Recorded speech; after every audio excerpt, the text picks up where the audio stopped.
Well, going to be a little shorter conversation today, but just the same, I appreciate you guys joining me. Welcome to my Corvette channel. My name is Rick Conti.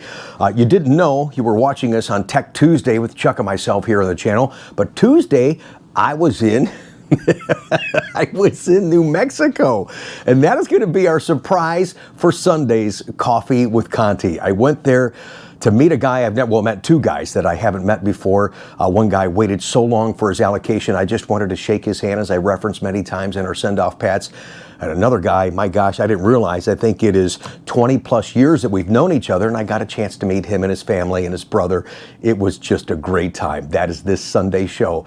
I hope you join us as we continue to spread, yes, we spread information and share experiences, but we have to spread more of that Corvette cheer. This was a fun one for me, but you guys know, trying to fly anywhere in this country right now, oh man, what an absolute mess.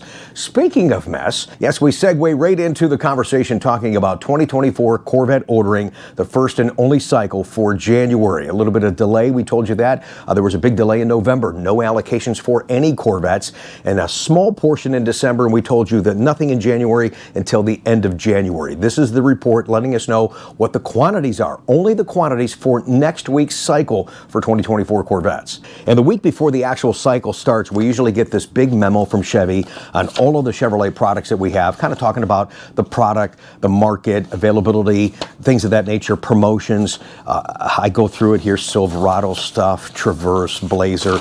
Nothing on Corvette, because it gives us a little bit more insight on some of the stuff that we already know, really what their intentions are for the product in real time going forward, and some other things that you really need to be made aware of. We've had none of that information for several months right now. All I have for you today is that there is going to be an order cycle. We do have some quantities. What I don't have are the constraints. We can put a lot of pre-orders in, but I can't tell you definitively, is your order with your selected options going to be tag released and accepted and sent to production control? That information I'll have for you right here on this channel in the quantity breakdowns, what isn't available, what's available in limited quantities next Thursday right here on my channel. So make sure you subscribe if you would, please. Thanks.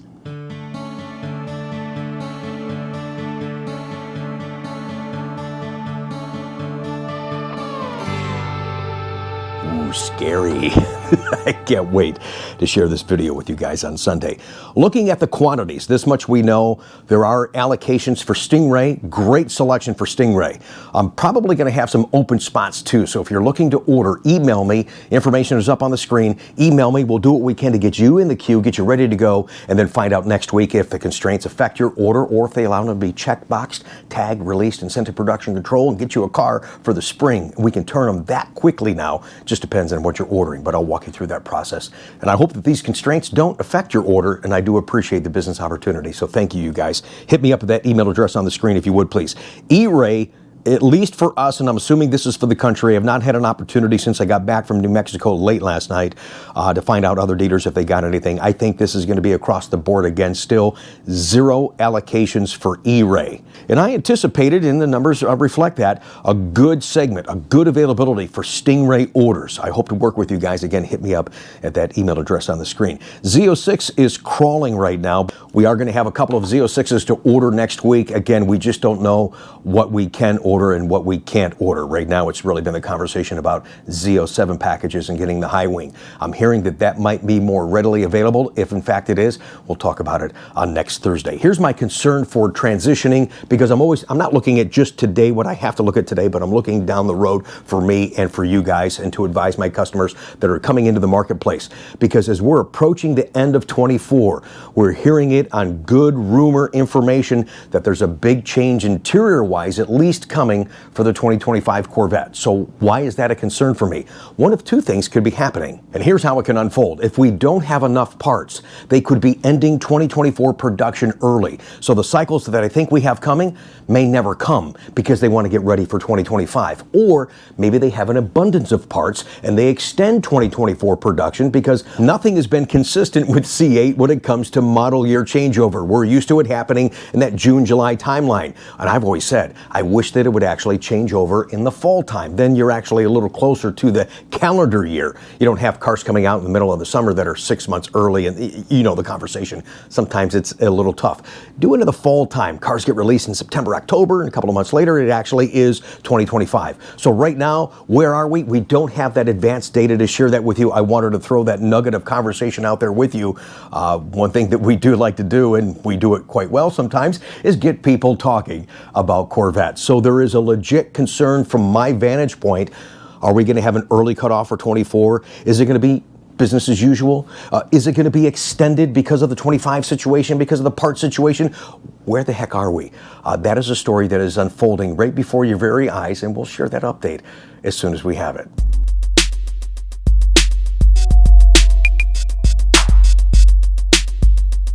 As always, we give you a lot to think and talk about when it comes to Corvette. Thanks again for joining us, guys. And I was waiting on this conversation until I saw this distribution report for allocations.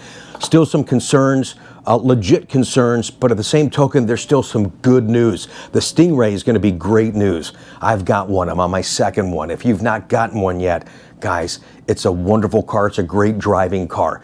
The performance variants are fantastic, but right now they're just so unobtainable. Production is so low, pricing is so much higher. If you're looking for a great value, a great performer, it is the Stingray. And I personally like the hardtop convertible.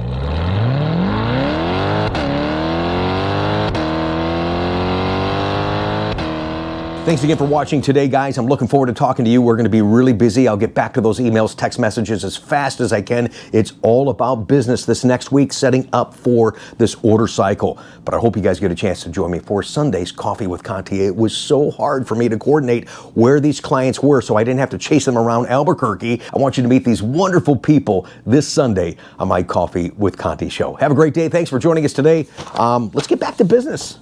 Let's order some cars, sell some cars, you buy some cars, drive your cars, and enjoy your cars, all right? Cool, man. All right. I'll see you soon. Doing good. This is a nice, cute little office you got here in New Mexico. Are you there? Yes, sir, I am.